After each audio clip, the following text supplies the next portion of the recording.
What's going on, good people of the internet? It is time for OnComicsGrounds.com's flagship podcast, Panel to Panel, where a bunch of folks shoot the breeze and talk about comic books and such. We are back once again.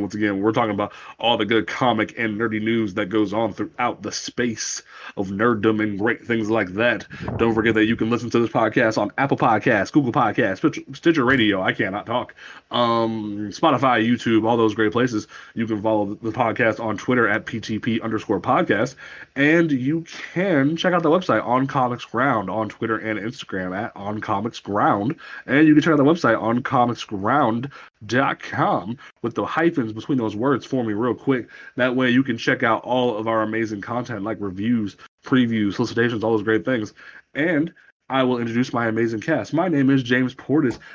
To my left, we have the man who hit up the dispensary and is now at home safe, away from all the drama of the world, Mr. Afro Baggins himself, Travis Tucker. How you doing? Pretty good. For those of you that missed it, they have Herald of Galactus Thor as a skin on Fortnite. And I can't stand all that.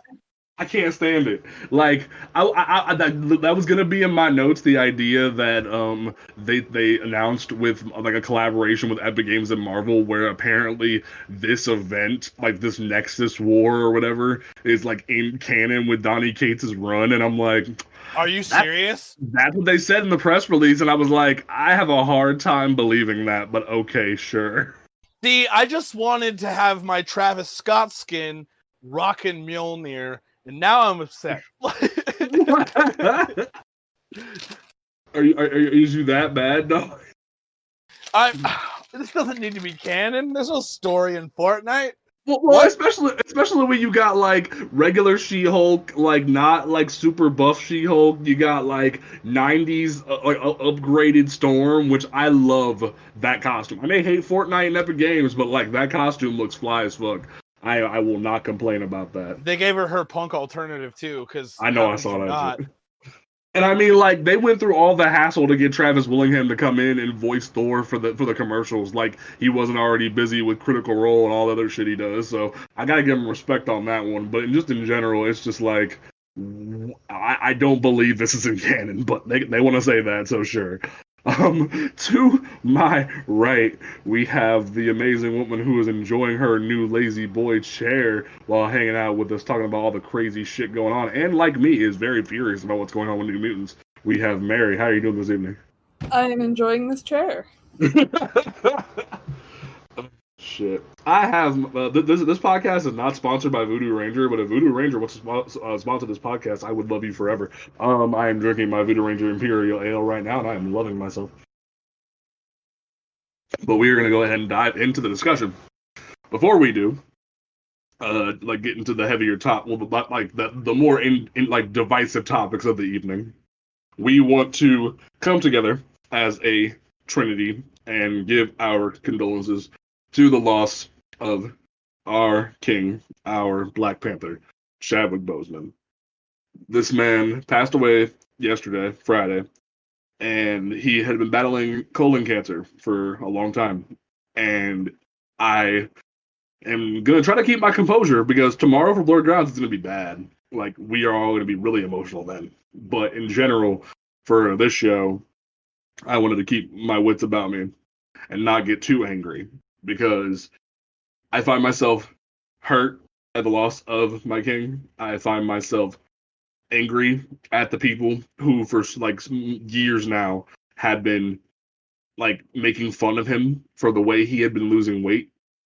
But in general, I will forever love this man because yes, Disney is a capitalistic juggernaut, but because of the way he portrayed himself, because of the work he did for this movie and other projects, other things like portraying Thurgood Marshall, James Brown, Jackie Robinson, all these other great things, he worked his ass off and proved that a black superhero is needed in the mainstream because of all the kids that were touched, because of all the adults that were touched. I may clown on the Coming to America people who dressed up for the movie on Blurred Grounds like I did last week or the week before last, but in general, I will forever love this man, and he proved to me that people could accept a black superhero the way I did when I was a kid reading Christopher Priest's run on Black Panther. So I'm gonna throw it over to one of my castmates who want to say a few words on this.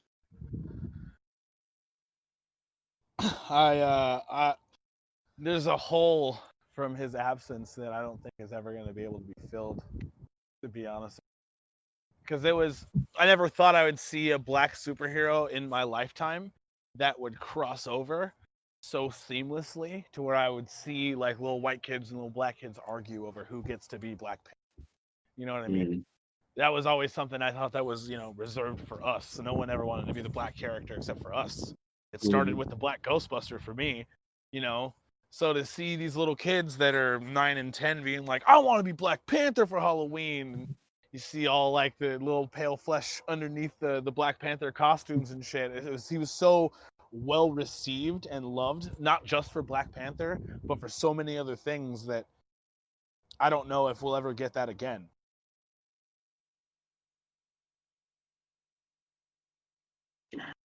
Thank you, Travis. Mary, would you like to speak on this?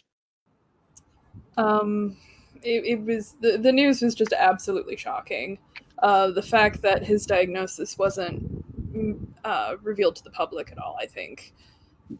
Like you said, James, I think that puts a lot into perspective, and I think that kind of makes that journey a bit more difficult to look at in retrospect. But I think he was a man of immense talent. He was a fantastic actor. He completely disappeared into any character he played, from Jackie Robinson even to T'Challa, a comic book character. So, I mean, that kind of talent is something that you only see once every generation. And I think he was taken from the world far too soon. And I truly hope that in his heart of hearts that he knew the impact that he had on generations of children. And, even children that are yet to come. So. Damn. So, there will be multiple future talks about him. There will be, hopefully, a memorial for him that honors him in the history when it comes to Black Panther or any other character that he played. I know there's Netflix postponed the reveal of a trailer that for one of the last movies he ever got to be in because of his death. So I really hope that people get to enjoy him, but the way we've enjoyed him moving forward. So it sucks that we have to go from this into the drama that is the comic book industry, but we're gonna do our best to talk about this nonsense. And you're putting it nicely. It's a dumpster fire in there. I mean, I don't know. It's not even a dumpster fire. It's a garbage barge that's on fire and sinking while being sucked up to space in a tractor beam somehow. I think Mary kind of phrased that better than I could, because I was going to attempt that. She did better than me. So we're gonna keep it in the realm of Marvel for the first half of this. So New Mutants has been a thing for the past for the past 3 years of our lives, if not longer. Both Mary and I grew up with the New Mutants as a comic book series, and when the movie was announced, we thought we were tripping. We thought we were going insane at the idea that New Mutants would be coming. And then I said, you know what? I'll believe it until there's a trailer. And then the trailer came out, and I was pissed. And then it kept getting delayed, and delayed, and delayed, and delayed, and delayed. And the thing is, Mary, you know for a fact that the press team for New Mutants knew how many delays were a thing, because if you're on TikTok and you see the New Mutants TikTok channel, there's a Zoom call of like the actors pointing to different dates, like 2017, 2018, 2019, like, oh no, not that. Now it's like, and now that the movie is out in theaters, first of all, if you're going to a theater right now during coronavirus, you're fucking insane. Second of all, the reports from this movie, not only from the idea of its existence, but from the plot being leaked to the controversies that have come out about this movie from reviewers, from the creators of the movie, from the director, and from the creator from the co-creator of the New Mutants himself that has come out. It has been a shit show this week when it comes to this movie. So, let's start at the top of the list. So, as somebody who has appreciated characters like Sunspot, characters like Cannonball for so many years, and you noticed that specifically Sunspot, specifically Roberto da Costa, one of my favorite characters of the entire Marvel universe, he was looking a little too light-skinned in this movie. And it became a rising controversy as the movie was like coming closer and closer to the idea of existing. And keep in mind, we are not going to throw shade at the actor. I'm not going to bash this man for playing a role.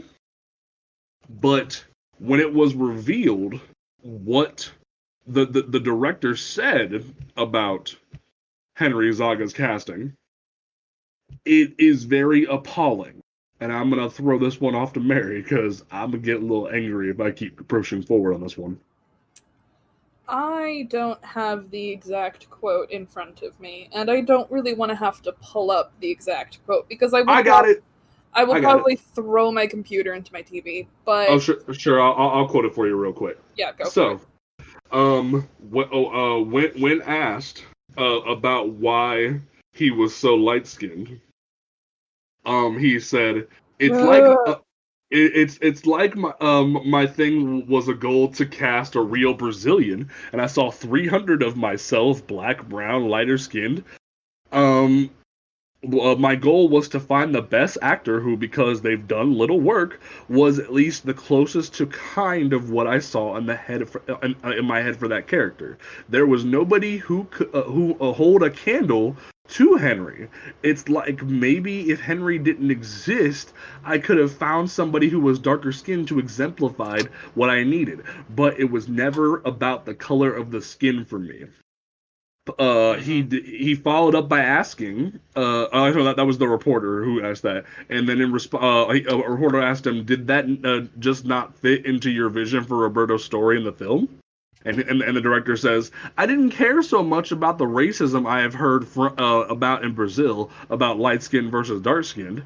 To me, it was I wanted to represent Brazil in a positive way, and I wanted to find somebody who seems like he could look like a guy who had a silver spoon in his mouth, who was a really rich kid, dad, and Henry just exemplified all of those things.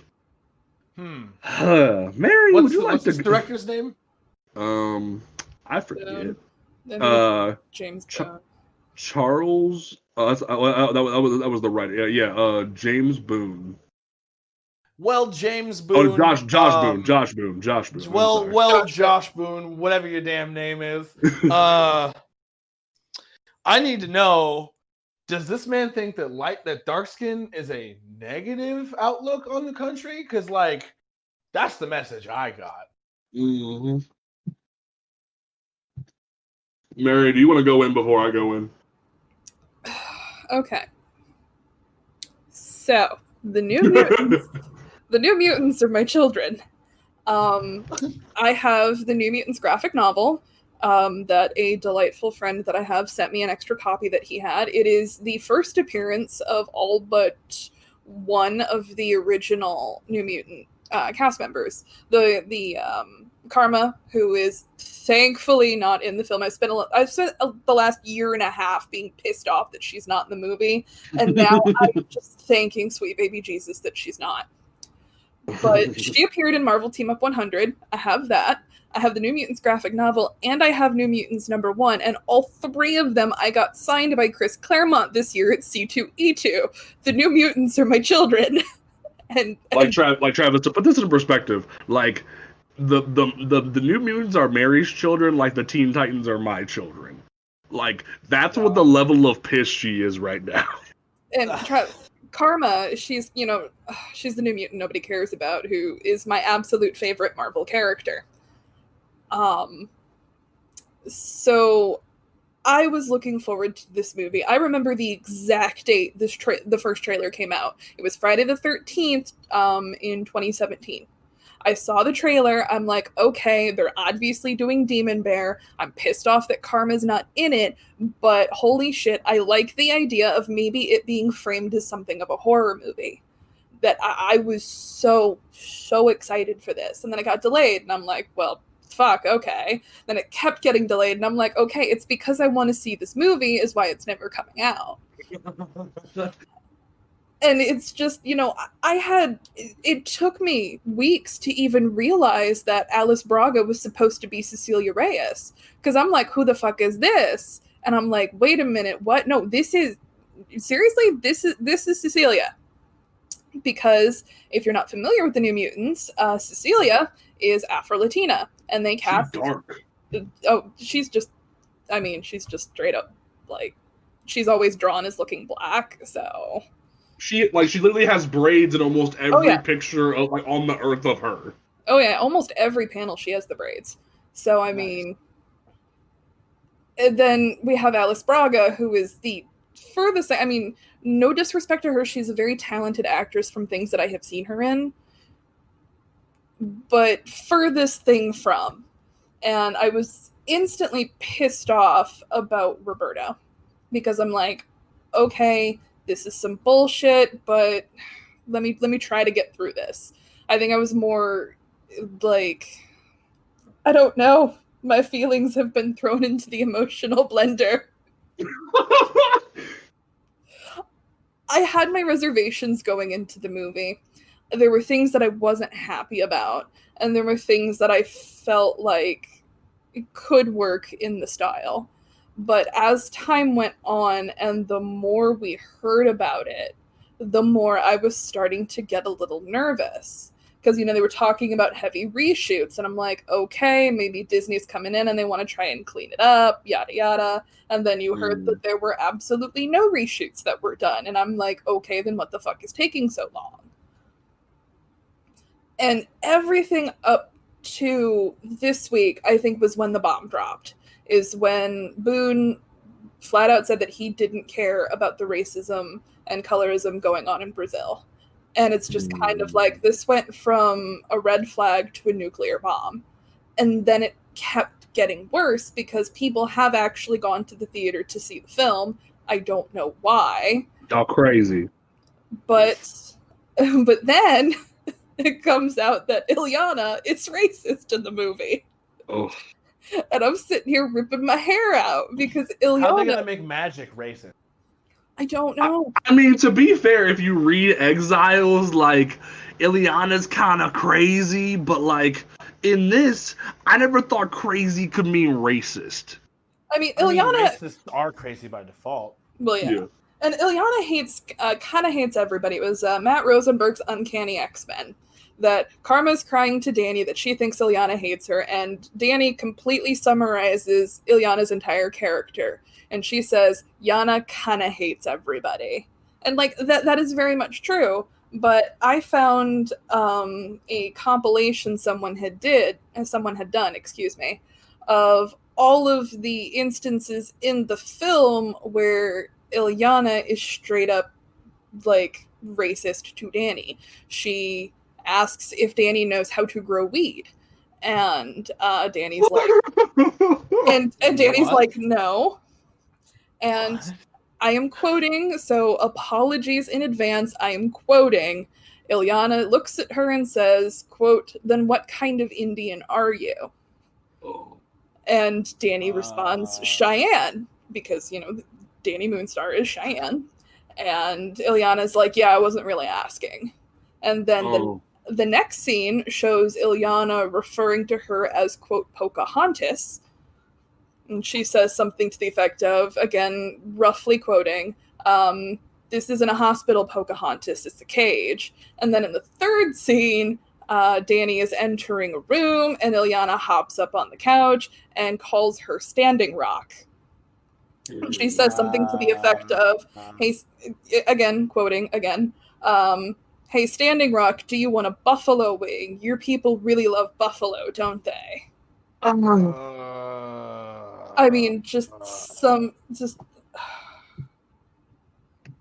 and it hurts. It's not just the racism. Yeah. Poorly written.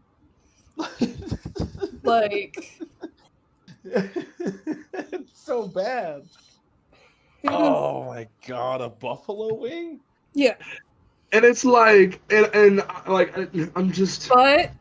But guys, it's okay because she learns in the end. She realizes that that maybe it's bad to be racist because she has to like go save Danny or some stupid shit.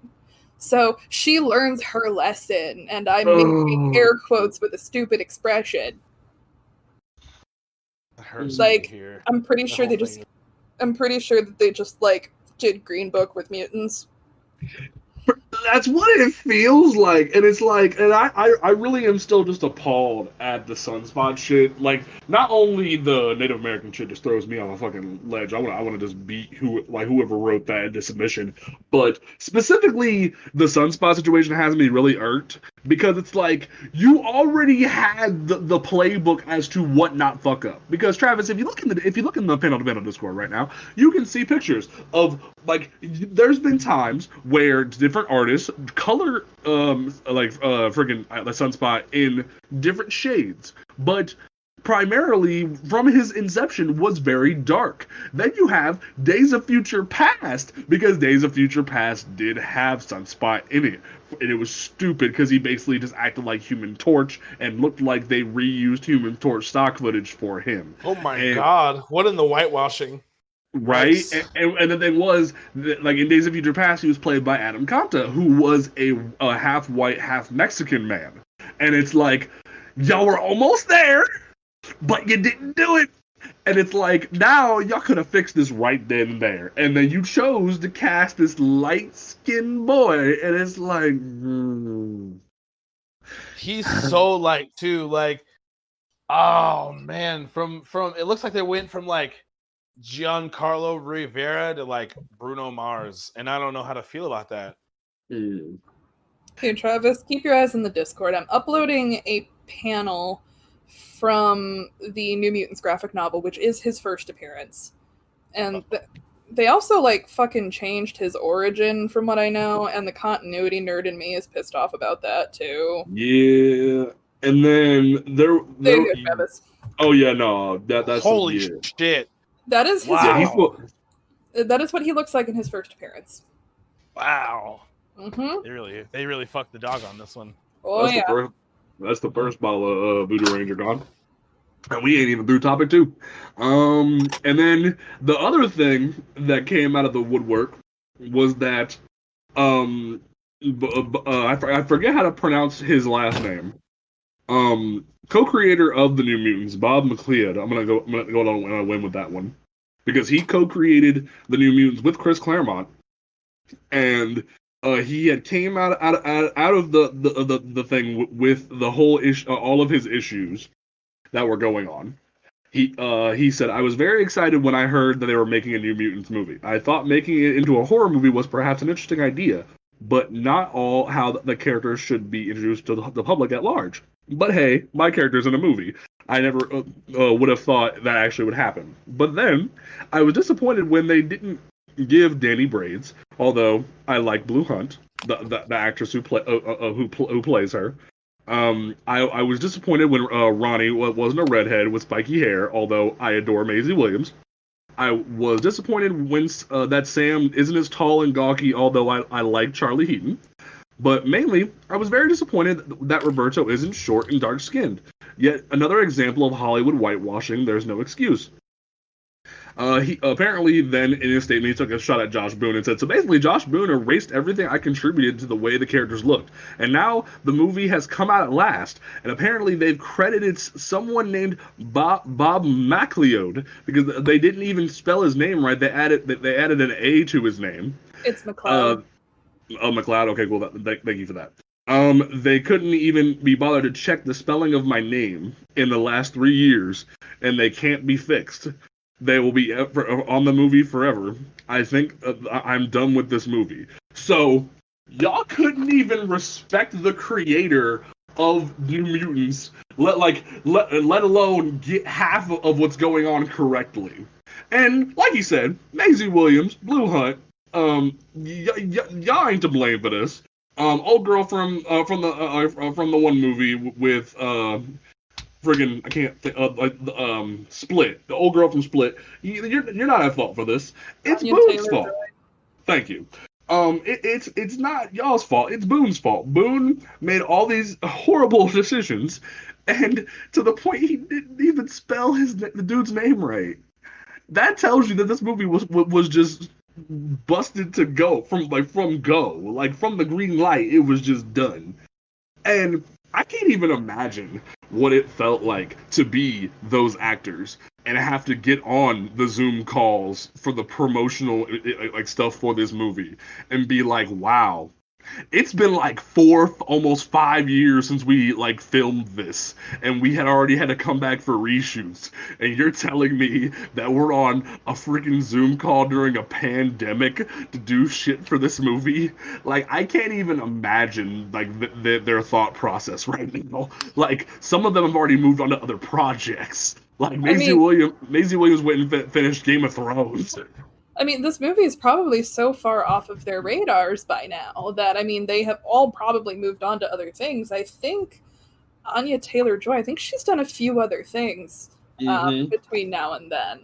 I will admit that I know Blue Hunt's done some stuff on the CW. Maisie Williams is, Game of Thrones famous, and I've seen Anya Taylor-Joy in a few things. She's really good in The Witch, by the way. But I'm pretty unfamiliar with the rest of these actors, so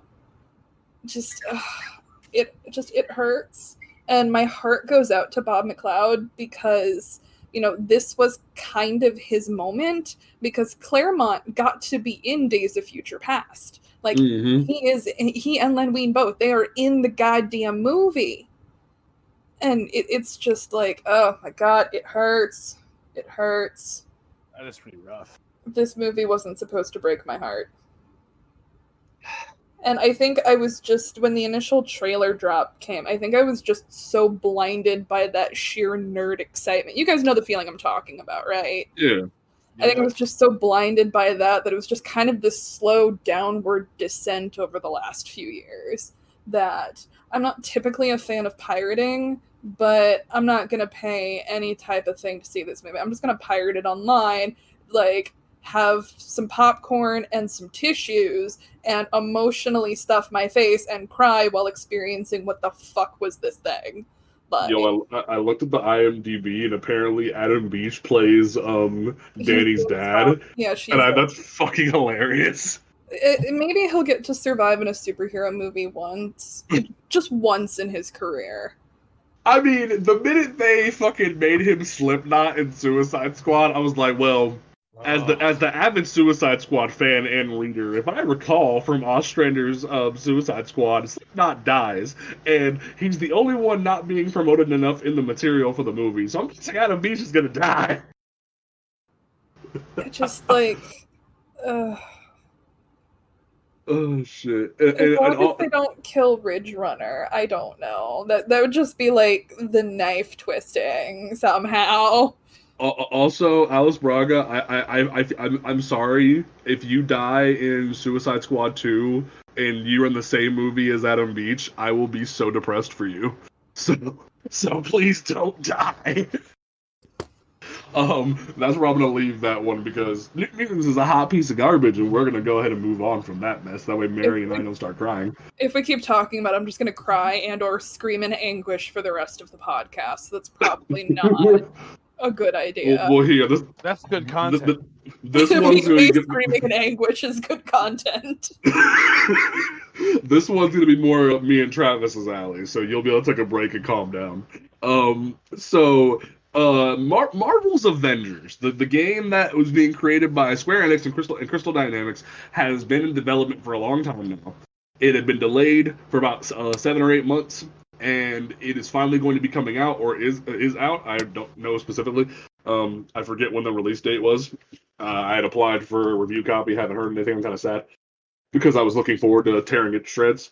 When is the release? September 4th. Comes out the 4th. I have not got my code. I'm kind of sad. Anyway, they're not going to want to hear my opinions anyway. But in general, it was announced today in a big blog post, or yesterday, I forget when, but in a big blog post, they came out, Crystal Dynamics and Square Enix came out and said that like all of the monetization that is going to be included in this game. Now, if all of y'all think back to E3 from a few years ago, I believe it was last year, when they showed the more premiere trailers for this game, and they had said, hey, we're not going to have any loot boxes. And this was after the big controversy with EA and Star Wars Battlefront 2, and everyone started hyping and hollering like, yeah, Square Enix, yay! And they're like all hyped the idea that a superhero game without loot boxes, because we live in a world where that's kind of a scary prospect.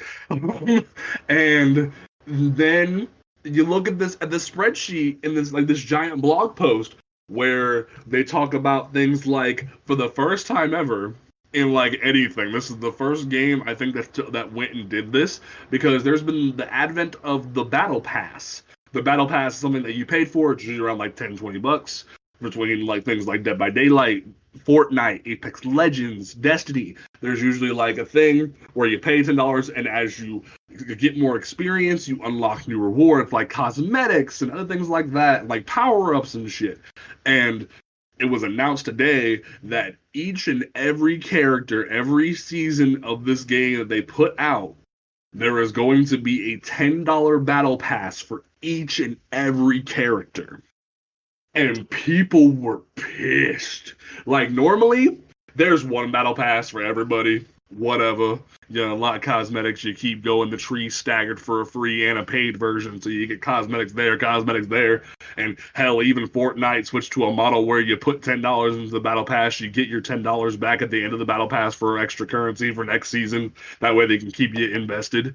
And you look at this, and there's like this whole spreadsheet that talk about like your in-game currencies that you can't buy with real dollars, and like your real dollars currency that you can buy in like the PSN store or the Xbox store or the Steam store. And it just screams the lack of care, the lack of companies are bleeding from the coronavirus, and they really didn't care whatsoever when making this game. And I played the demo for this game, and it looks horrendous. Like, I wanted to. I was already skeptical about this game from jump because of how it looked. It looked like sort of the same pitch of what the original Marvel's Avengers game was going to be back when the Avengers movie was coming out. They were working on a first-person Avengers free roam game, and it was going to like be in its own universe and like have Hawkeye and Black Widow on the team too, and yada yada. And this one looks like the same premise, but in third person, where it's like the Inhumans are involved and Miss Marvel's on the team, and everyone's excited because Miss Marvel's there, and it's like it's very clunky. It's gonna get monetized into the ground, and especially, and I even called it too. I said this is gonna get monetized into the ground, just by what they said. And this came out, and it's like, wow, there's a lot of bullshit here, and it's just wow. Now, to be fair, they said any new characters that would come in, like Black Panther, or Ant-Man, or Captain Marvel, or whoever that come in, that like they just announced that Hawkeye is gonna be like the first wave of DLC. It will be free. But they didn't say they wasn't going to put a battle pass in, and they tricked your ass. I refuse to pay for this shit until it goes to like $20 on a PSN sale, because I refuse. Travis, you're an avid gamer like myself. How do you feel about this debacle? Like they lost their damn mind. Like, all honest to goodness, dude, like fucking I was pretty excited for this game at first because like when's the last time anyone got to play as Thor? You know what I mean? I can remember games Shitty with pretty Thor much game from when the movie came out. yeah, and that was terrible. But at the same time, that's exactly what they gave us. And I honestly thought that movie games were dead, but this game has kind of reminded me that they're definitely dead.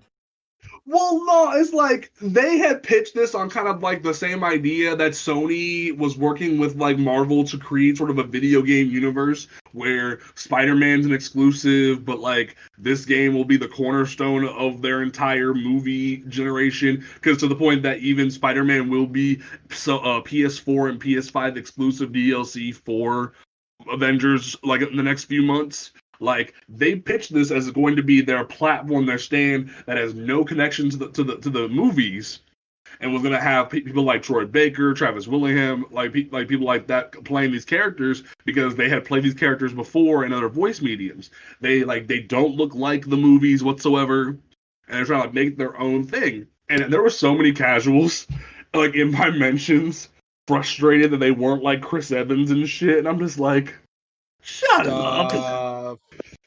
Movie actors don't voice act. I mean, they do, but like, generally speaking, like some of them do and some of them can, but the ones that can't, that try, you know it. You know what I mean? It's like, freaking Downey left the Iron Man games, and they had to bring in the dude from Earth's Mightiest Heroes to voice dub him. Dude, I remember Tobey Maguire in the old Spider-Man games. Ugh. Those were terrible. Those were amazing, and you can go fuck yourself. Okay, Spider-Man 2 was the shit. The game 2 was the shit. 1 and 3 were ass. 2, where you actually get to swing off of buildings and you have access to all of New York and there's no loading screens and shit. That game was amazing. Yeah, but all the other ones were garbage. Yeah. Like 3, they just used the same engine and just had new missions, and it was like super horrible. And like they added more loading screens, so no one wanted to play it. They just went back to 2. Right. But it's like this game, and the thing is, it's not horrible. Like I said, I played the demo, but it's just like the maps are very cookie cutter. It's gonna be this sort of like how Marvel Ultimate Alliance 3 was on Switch, where it's like you're gonna have 1,000,001 missions. Like there's not gonna be like full campaigns added or like a bunch of free roam shit like Spider-Man. It's gonna be new missions come out. That's gonna be their way of monetizing, where it's gonna be new missions every season. And even in the demo, they were trying to like nickel and dime you to work through a mini battle pass to unlock new skins at like different levels. And I was like, this is a fucking demo. Shut up. Nope, it's the MCU related or adjacent, so they're gonna milk it. And I don't know who the hell they told them that Troy Baker was a good Bruce Banner, but he's not. Put him back as Hawkeye and leave it alone, because he is not a good Bruce Banner. Like, Mary, you're a gamer as well, but this one I want to get you in on this, because you're apparently the Twitterverse thinks you hate the MCU. So why do Lord, you make one Twitter thread about how you didn't like Civil War, and oh Lord. Civil War was trash, though. It was all debuts and half-ass fighting.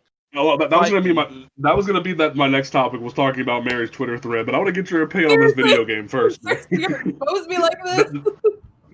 That was the secret. That was the secret thing on the agenda. But how do you feel? How do you feel about this game? Honestly, like, I'm a bit of a snob, and an Avengers game really did not pull my interest. Unfortunately, well, not unfortunately, I guess, like, unfortunately for everyone else, but, like, now fortunately for me, I have always preferred the X-Men to the Avengers, to the point that I don't actually pay attention to the Avengers. I'm just like, ooh, X-Men. So I'm that bitch. But fair enough. All of the gameplay that I saw, like, the cinematics are cool, but the cinematics are always cool.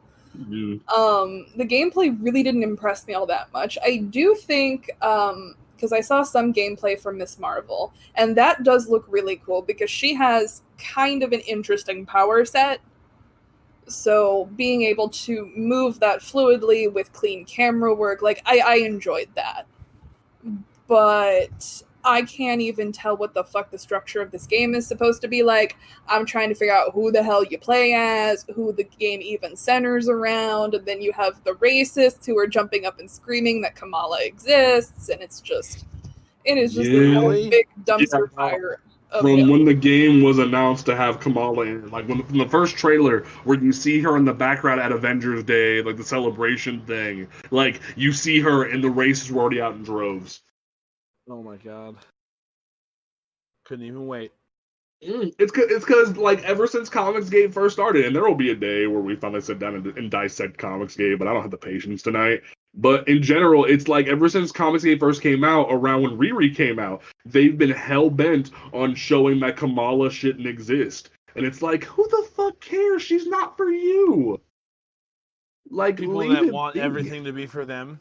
I guess. That's who cares. And if they're framing the game from a specific narrative perspective, Kamala is the perfect character to use because she is an in-universe fangirl, so she would serve as a very obvious self-insert for the player. If the narrative were structured around you are fighting alongside these heroes, kind of a thing. Mm-hmm. I don't know if that's supposed to be the case. Like, I do not know. A bunch of people that I know, and people that are my friends, were seemingly unhappy with the beta or the demo or whatever. Yeah, it was pretty rough. But I mean, it's just one of their things, and if they're gonna nickel and dime the hell out of this, you have just ruined any goodwill that you had. It's gonna be Battlefront all over again. Oh yeah. Oh. Battlefront was rough, and the thing is, Battlefront got to a point where like the monetization for that game meant nothing, and then once EA came out and said they weren't gonna like update the game anymore, there was people starting change.org petitions saying, "Hey, can we get more content?" And it was like, weren't we just mad at them for this? Yikes! It don't make no damn sense.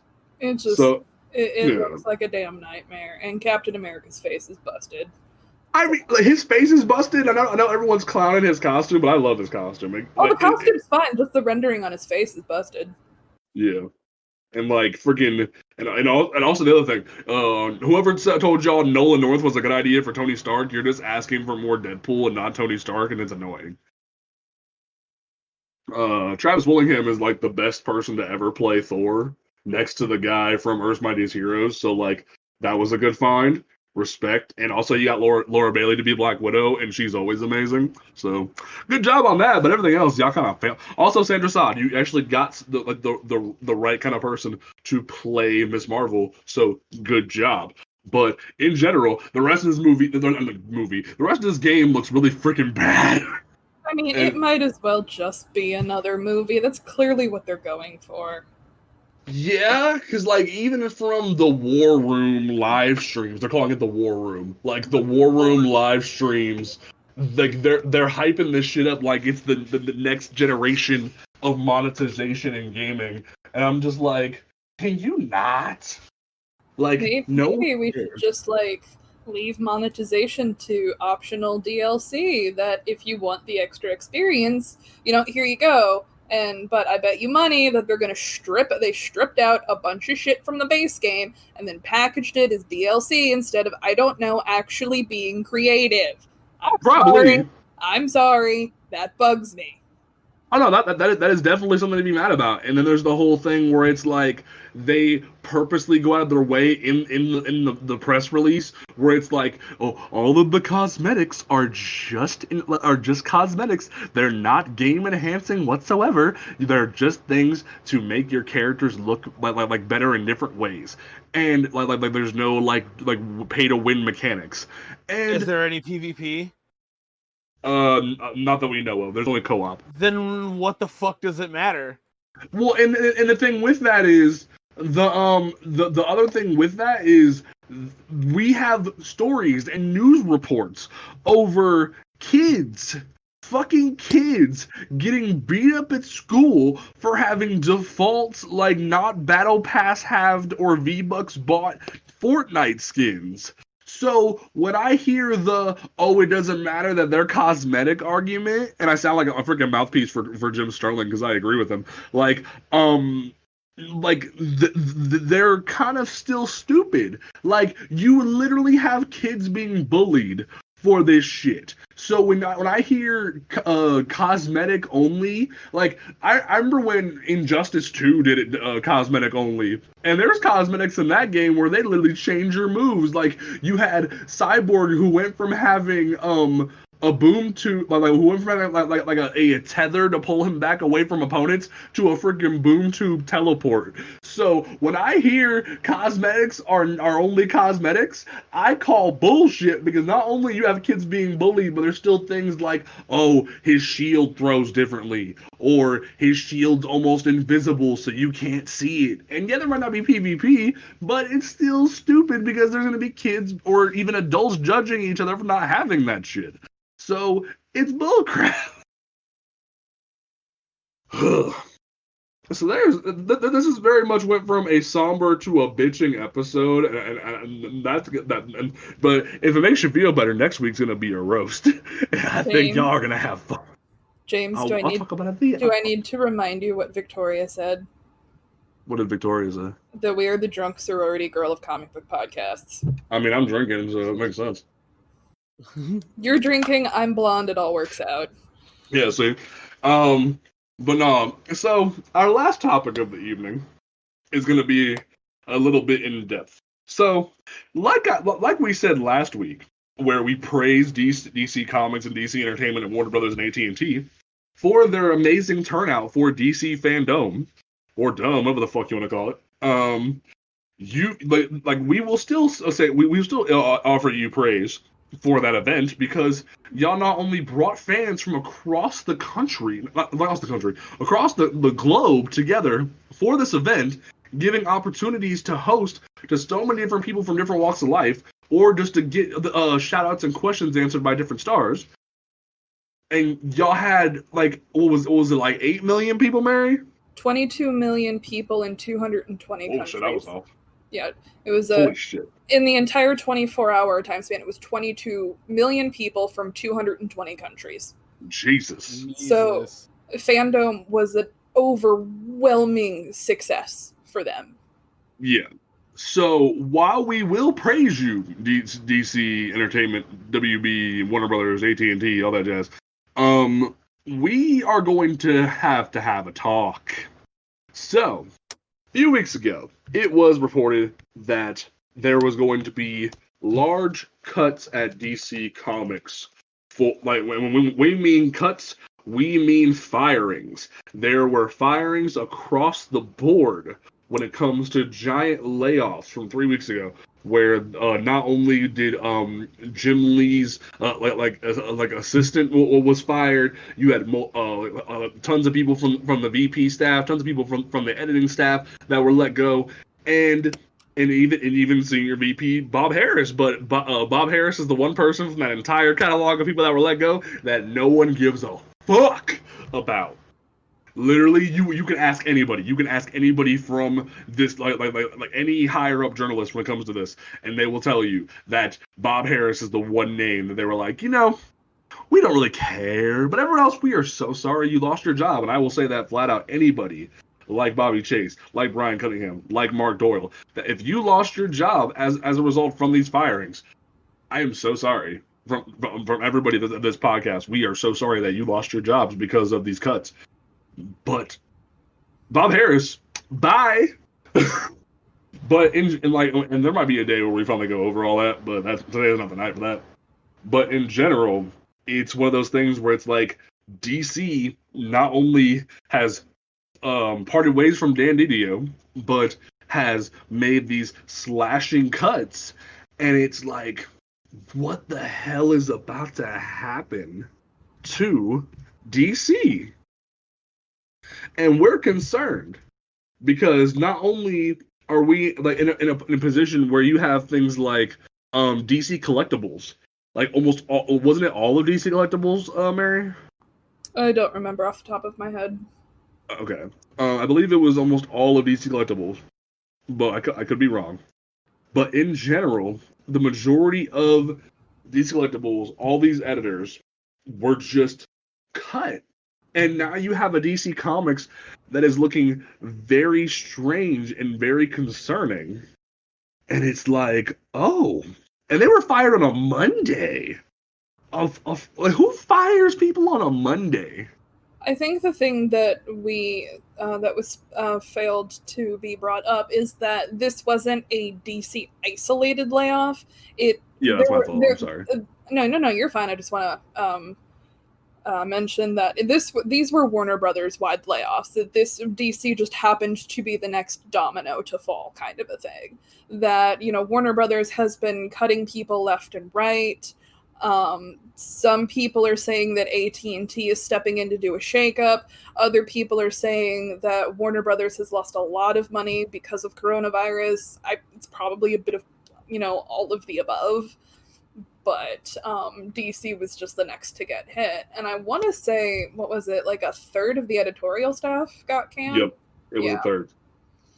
And I mean, like James said, there were a lot of, hardworking people who lost their jobs, and my heart definitely goes out to them because, they were working in an industry I'm sure that they were nothing but passionate about, and it was a hard day for a lot of people.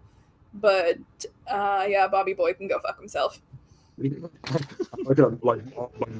us was like, like Travis could express in short words, him would just be appalled.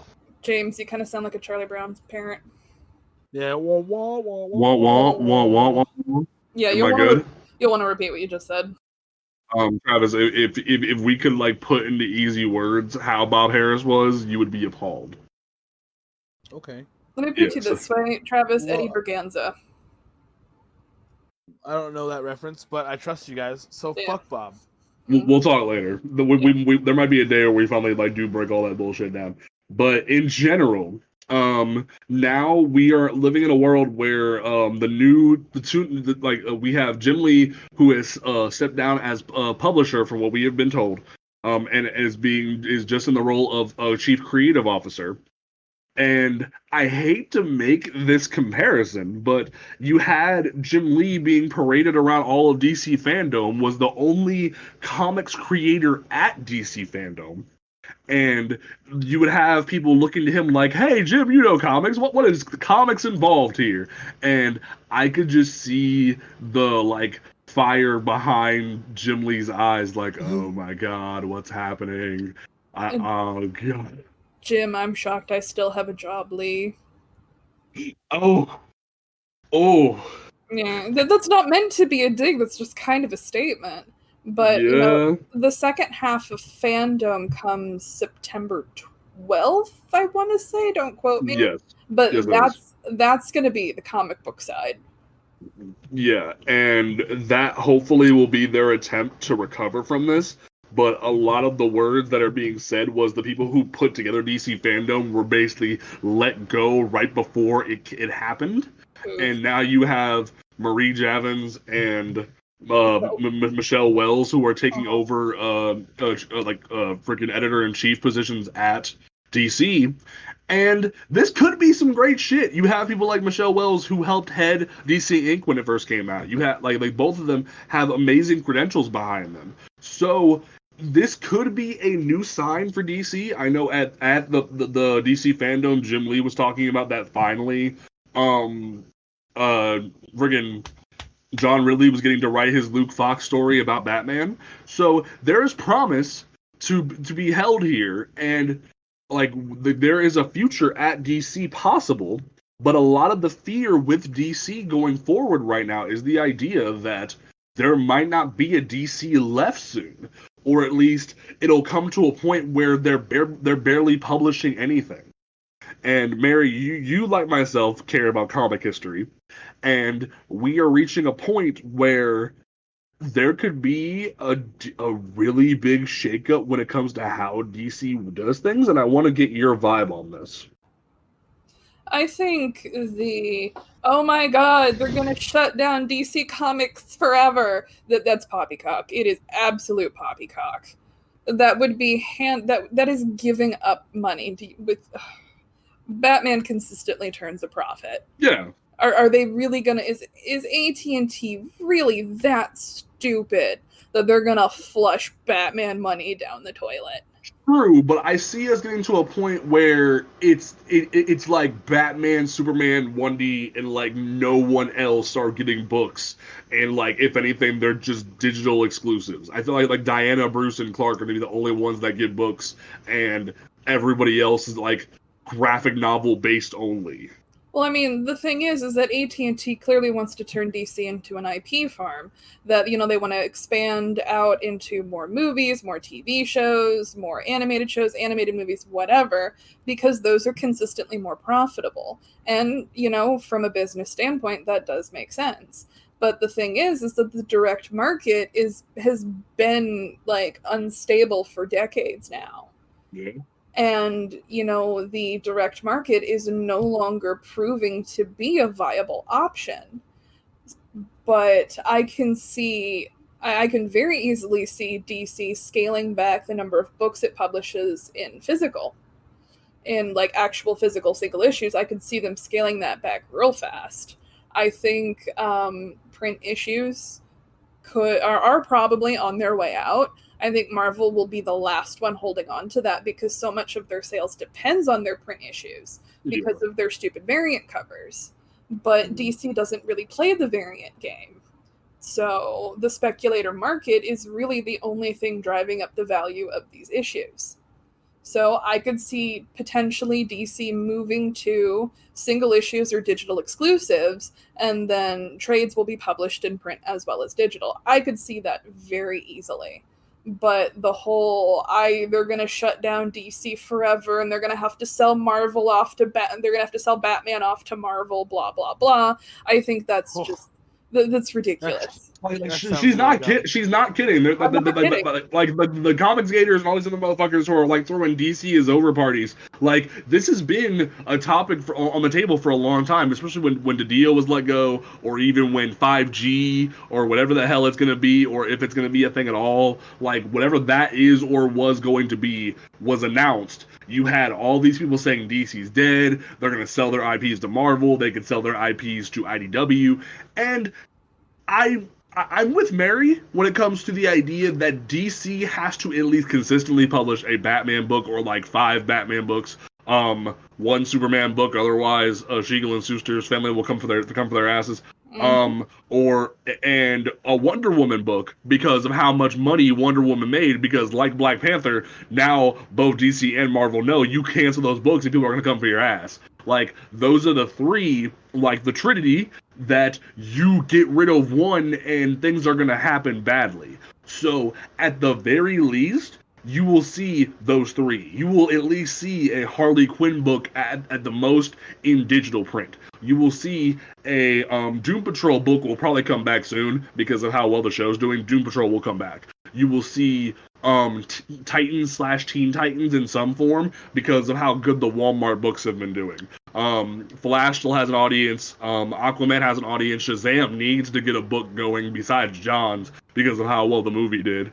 But Justice League might have a future. But in general, DC is going to get to a point where they have like less than 10 titles, and the rest, if at all, will be straight to graphic novel. And I know there's a lot of people who have suggested, and I think Travis, I don't know how you would feel about this one specifically, but the manga model, where it's like you have like one digital issue will come out per month or per week or whatever, and then in a couple months you get the paperback trade that comes out in physical, and then you can buy that.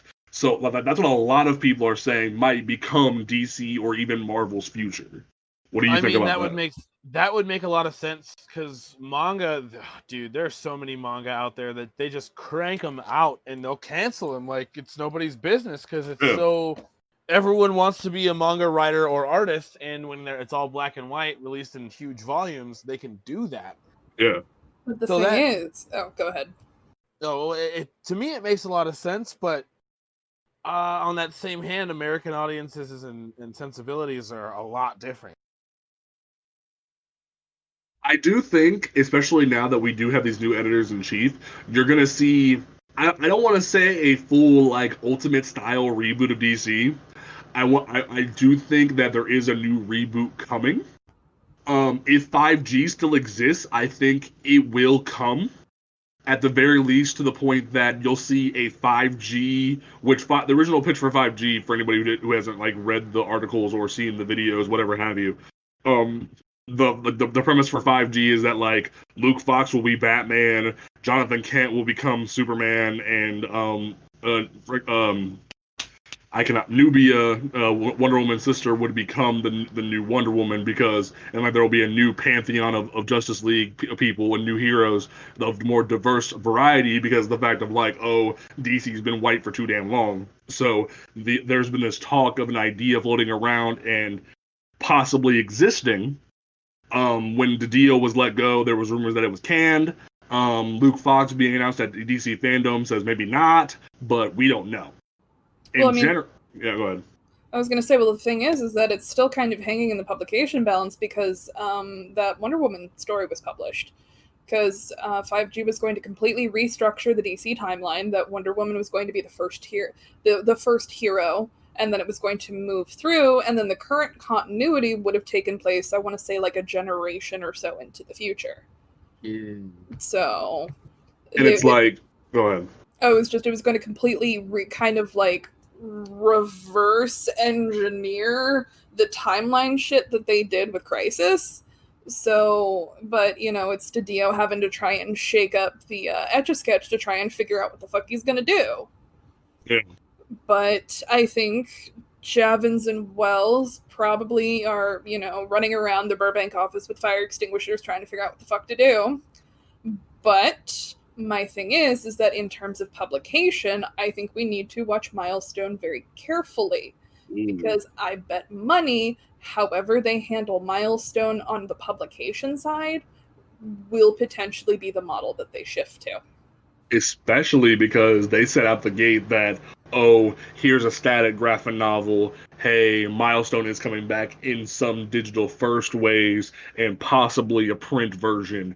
And that right there, when they said that, I was like, ooh, maybe my suspicions are correct that they're going to have a thing where, oh, this team will have a title. This like duo like Hawk and Dove or what have you will have a title. Doom Patrol will have a title. But like, say what they were doing with the young adult books where they'll try like a Mara book out, but it'll only be in graphic novel. Not saying Mara specifically, but because like the first young adult novel was Mara. Or you'll see a Animal Man book come out, or like just whatever random indie character they can pull from, like Poison Ivy, whatever like the fans are really craving for.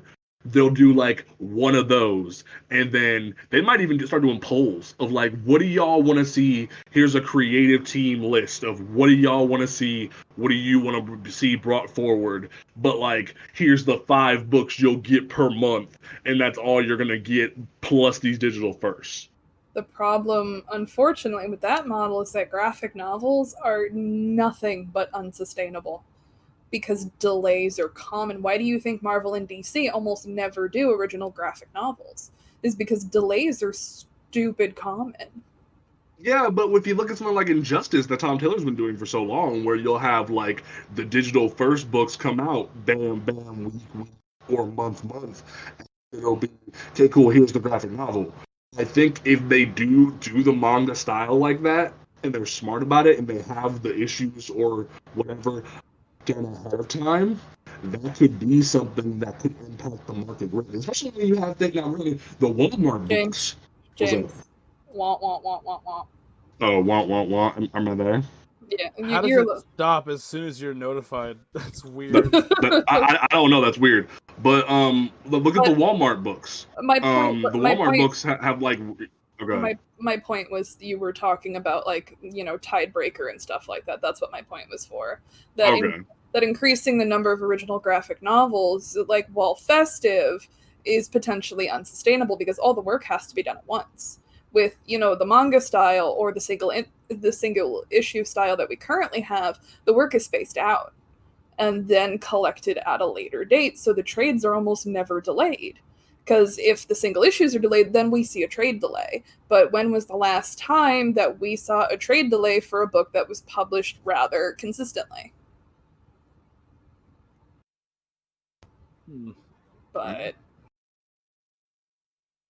So DC is definitely at a point where the game is going to change. We obviously don't know. We're still kind of shooting blanks for right now because, like Mary said, we have a few weeks until the next part of DC fandom comes out. There might be more announcements between now and then, or even during that, or afterwards. But we don't know for now. We're kind of just shooting in the dark. But in general, I'm really concerned. You have things like Milestone being announced in everyone's faces while these people are being fired, and I'm like, huh? Like, how are you announcing new titles when you're cutting like a third of your staff? Milestone is coming back because A, the lawsuit is handled, but B, I love Milestone. You know, probably it is one of my absolute favorite comic publishers. But James, it's an IP farm. And it's an easily sellable IP farm. Black superheroes. Yeah.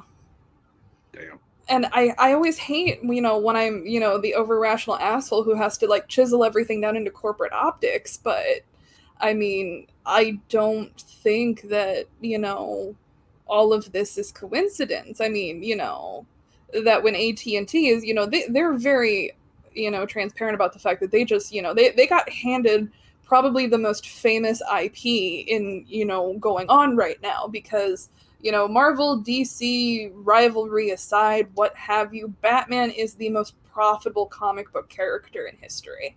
Yeah. No other hero can hold a candle to the profitability of Batman except maybe Superman.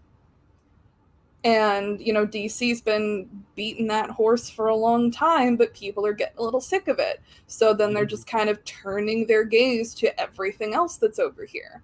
So I think we're going to see a reduction in what is published, but an increase in what is being adapted. That I think you're right, James, in the sense that we're going to see like the Trinity and the Justice League, and that's pretty much it being published. But I think, you know, we're going to see a lot more getting adapted because adapted properties are typically more profitable. Yeah. I think we're going to see certain things slotted in certain age demographics. Because look at Titans versus Teen Titans Go. Teen Titans, you know, chuckle, cry all you want. Teen Titans Go is far exceeded the popularity of the original cartoon. Agreed. I will give you that it has done well, but I hate the whole, like, let's have both in the same universe and do that whole thing. I hated that. Make them fight and then be like, you fans are terrible. Pretty much. And then there was the whole thing where it was like, for years, you had Tara Strong, Greg Sipes, Kari Payton, dude who plays Robin, I forget his name, but he was Dwayne on Full House. You had all those dudes like being like, oh, if you guys want to see the original Teen Titans come back, you gotta like tell the people about it. And then it was like, hey, cool, y'all suck, we want Go. And it's like,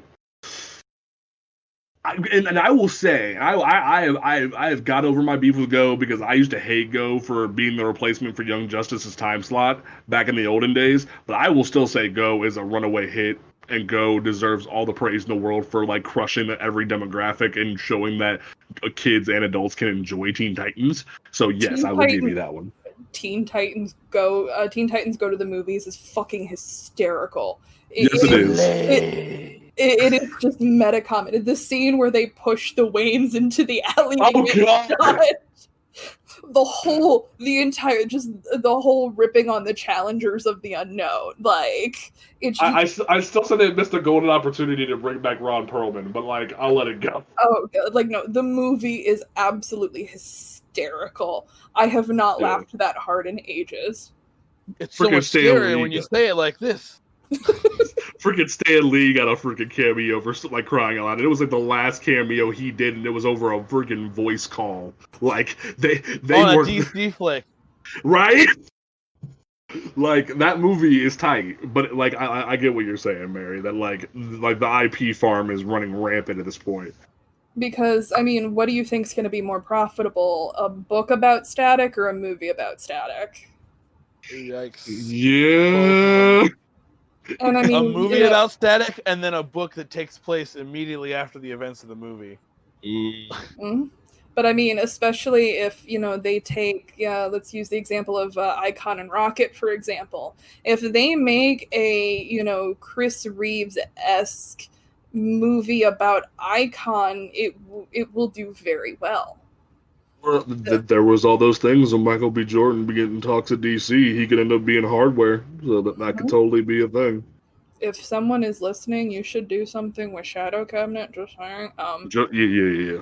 Sorry, Shadow Cabinet. It's my favorite property. It's kind of the pseudo bad guy fun. It's got the lesbians. Like, I'm just saying. No, Travis. Why do you say it like that? It's like the Travis, bad guy fun. It's got the lesbians. Well, they're a pseudo villainous team. Like, they're the quote unquote bad guys, but there's some moral ambiguity there. Right. But no, and it does have lesbians. Like, Milestone went hard with the gays from the get-go. Dwayne McDuffie's like, you know what? Let's do some gay stuff. And comic books is like, wait, what? No, you can't do that. And he's like, I don't give a shit. Let's do some gay stuff. They kind of pulled that M&M's commercial. And they do exist. They do exist. The thing is that think about 90s Marvel and DC. Like, yeah, there were gay characters, but you couldn't say it. I mean, things had to be done through innuendo, things like that. There is a follow-up series to Shadow Cabinet called Heroes. I want to say it was published in, like, 96. Protesters are actually, like, protesting against the lesbian heroes because one of them outs them on TV. And they have signs that have, like, real heroes have values. Like, the Westboro Baptist Church is, like, protesting the superheroes. Like, that is... Real heroes have values, huh? Yeah. I'll have to dig out... I'll have to dig out the issues for you and take a picture. It's hysterical. And I mean, like, dog, Milestone wasn't afraid to speak on shit. Like, during like the craziness of like the pregnancy era when it was the 90s and whatnot, they did a whole thing of fucking Static banging his girlfriend on the couch and had a condom in frame, and DC told him to take it out. Like, they were not afraid of controversy. So I am worried. The one thing I am worried about when it comes to Milestone is the idea that if they try to censor anything that goes on with these books, people are gonna go insane. I mean, at this point in this point in the way comics have progressed, probably not. Especially with Milestone's reputation, I don't think Javins and Wells are gonna. Sorry, I had to burp. But I don't think Javins and Wells are gonna step in and put in, like, 90s restrictions on it. Oh no! If there are enough pockets, they'll get away with it. But no, it's just 90s pockets. No, my joke didn't land. I was thinking about it that you said it. I'm like, oh, pockets. But no. So it's just DC is on some really shaky ground right now, and I'm scared. Travis, we've been talking a lot about history. Do you have any opinions on everything that's been going on here? Honestly, I want to see DC do something different, but on that same hand, I do worry about them getting rid of all the comic stuff. Because, yeah, it's an IP farm and all that, but the IPs came from comics. And then what does this mean for new publications? Because, like, I don't care how many times people tell me it's probably not going to happen. I need more motherfucking issues of Naomi. And I'm pretty sure I'm not the only one that feels that way. You know what I'm saying? Such a good book. Such a good book. Right, and then they just like stopped doing it after 6 issues. I was like, this is fine, right? You guys are cool with this? No, well, the whole idea with Wonder Comics before randomly when everything that was the other thing that came with all these cuts was that like books are getting canceled left and right. Aquaman, Teen Titans, Young Justice, everything's just getting canceled left and right to the point that like I think Justice League, Wonder Woman, Superman, Batman, and like a handful of other books are the only ones that haven't been canceled. So it's like. That's the other thing where it's like, oh, I lost my train of thought. Naomi, the original plot for Wonder Comics, which was Bendis' imprint, was they were gonna do seasons like a TV show. So like the first season was gonna be that first Naomi trade, and then like next season in like a year we were to get season 2. But it's been a year since the last issue of Naomi came out, I believe. So It's because Bendis' Superman was a flop. You know, Young Justice, James, Please Don't Hurt Me has been it's bad. It's been floppy. Like, Bendis' arrival at DC that they heralded with those stupid title pages that actually kind of started. It felt like a threat, and like, in a sense, it kind of was. Like, it felt like a threat. I remember Chip Zdarsky's post where it's like, "Can you warn us first?" But I mean, Bendis came to DC and on his way up the steps, tripped, landed on his face, and then rolled down the steps. Like, that, you know, it didn't. He shot himself in the foot with the whole, you know, I actually destroyed Krypton alien thing. Oh, God. Rogol Zar, not explaining the Young Justice continuity holes, aging up Jonathan, which pissed off like half the fucking DC fan base, where you have like this perfect child that everyone loves and is like the new start, and like, because say what you will about the people who say that, oh, I can't get into Superman, he's not relatable. The minute you gave him a father, like you gave him the ability to be a father figure, like that was the doorway for half of those people. So when you're like, oh, my kid's in the future and he's older now, and like me and my wife are having beef over God knows what, because I refuse to read that book. But like there was a point where Lois and Clark were living separately for some reason while John was in space, and I'm like, what the fuck? It didn't make any sense. I read it and I can't make sense of it. And Greg Rucka's like, you know what? We're not going to do that in this Lois Lane book. His Lois, oh my god, it was so funny because everything Bendis was trying to do, he's like, you know what? I'm not going to do that. I imagine he has some kind of Victorian style typewriter, you know, Victorian style typewriter or something, just sitting there going, nah, I'm not going to do this.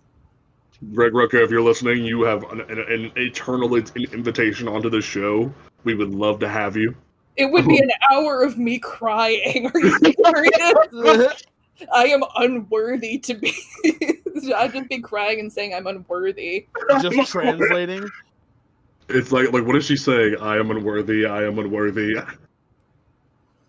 But no, so like in general, like DC is in some scary shit right now, and we're scared. So, but we are gonna go ahead and wrap up the show, folks.